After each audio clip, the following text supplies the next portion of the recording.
Follow-on বাঁচালেন Bumrah, আকাশ, জয়ের আনন্দ সাজঘরে, যদিও ভারত এখনও পিছিয়ে ১৯৩ রানে। ব্রিসবেনে ম্যাচ জেতা থেকে বহু দূরে ভারত।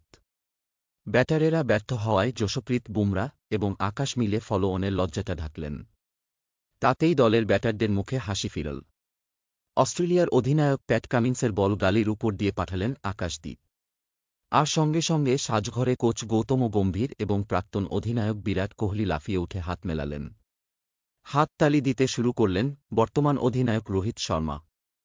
সেই সময়ে সাজঘরের ছবিটি সম্প্রচারকারী চ্যানেল যে কোনো সময় ভারতের ম্যাচ জয়ের ছবি বলে চালিয়ে দিতে পারে। কিন্তু ব্রিসবেনে ম্যাচ জেতা থেকে বহু দূরে ভারত। ব্যাটারেরা ব্যর্থ হওয়ায় যশপ্রীত বুমরা এবং আকাশ মিলে ফলোঅনের লজ্জাটা ঢাকলেন। তাতেই দলের ব্যাটারদের মুখে হাসি ফিরল। প্রথম ইনিংসে অস্ট্রেলিয়া ৪৪৫ রান করেছিল। ফলোঅন বাঁচাতে হলে ভারতকে ২৪৬ রান করতে হতো। সেটাই যে ভারতীয় দলের লক্ষ্য হয়ে গিয়েছিল তা বুঝিয়ে দিল গম্ভীরদের উচ্ছ্বাস।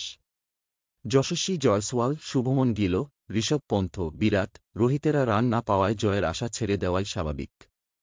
ব্যাটারদের মধ্যে রান পেলেন শুধু লোকেশ রাহুল। ওপেনার হিসাবে সুযোগ পেয়ে টেস্টে নতুন জীবন পেয়েছেন তিনি। তবে দিনের শুরুতে তার দেওয়া সহজ ক্যাচটা স্টিভ স্মিথ ফেলে না দিলে হয়তো লজ্জার খাতায় তার নামও উঠত। স্মিথ তাকে জীবন দিতে রাহুল থামলেন ৮৪ রানে। আউট হলেন স্মিথকে ক্যাচ দিয়েই। রাহুল দেখালেন ক্রিজে থাকতে পারলে রান আসবেই। ঝুঁকি নিলে হবে না। তার দেখানো পথ অনুসরণ করলেন রবীন্দ্র জাদেজা এবং নীতিশ কুমার রেড্ডি। ভারতের দুই অলরাউন্ডার মিলে ৫৩ রানের জুটি গড়েন। যে জুটি ফলোঅন বাঁচানোর বিশ্বাস তৈরি করে। কিন্তু নীতিশ ৬১ বলে ১৬ রান করে আউট হওয়ার পর জাদেজার সঙ্গীহীন হয়ে যাওয়ার সম্ভাবনা ছিল। সিরাজ ক্রিজে যে রকম হাস্যকরভাবে রান নিতে রান আউট হচ্ছিলেন তাতে তার উপর ভরসা করা কঠিন ছিল। ১১ বলে ১ রান করে আউট হয়ে যান তিনি। ৭৭ রান করে আউট হন জাদেজাও। প্যাট কামিন্সের বাউন্সার সামলাতে না পেরে উইকেট দিয়ে আসেন। ফলোঅন বাঁচাতে ভারতের তখন ৩৩ রান বাকি, যা অসম্ভব বলেই মনে হচ্ছিল। অসম্ভবকে সম্ভব করলেন বুমরা এবং আকাশ। দলের অধিনায়ক ব্যাট হাতে ব্যর্থ হলেও সহ-অধিনায়ক বুমরা ব্যাট বলে দলকে ভরসা দিয়ে চলেছেন। অস্ট্রেলিয়ার ইনিংসে ৬ উইকেট নিয়েছিলেন। ব্যাট হাতে ফলোঅন বাঁচানোর ক্ষেত্রেও বড় ভূমিকা নিলেন। তৃতীয় দিনের শেষে বুমরা এক সাংবাদিককে মনে করিয়ে দিয়েছিলেন তিনি ব্যাট করতে পারেন। চতুর্থ দিনে সেটা কাজে করে দেখালেন। দিনের শেষে ২৭ বলে ১০ রান করে অপরাজিত Bumrah. Nathan Lyon, Mitchell Starc এবং কামিন্সকে সামলে অপরাজিত রইলেন তিনি। আর তাকে সঙ্গ দিলেন বাংলার আকাশ। ৩১ বলে ২৭ রানে অপরাজিত তিনিও। বুধবার সকালে প্রথম ইনিংসেই খেলতে নামবে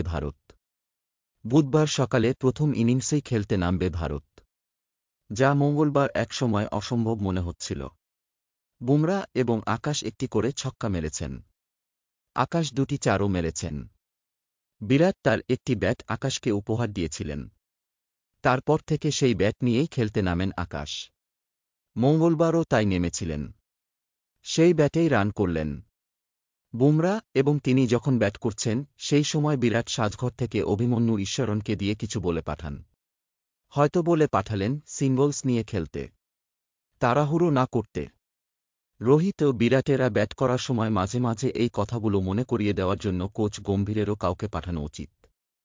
তাতে যদি শট নির্বাচনগুলি ঠিকমতো করেন ভারতের ব্যাটারেরা।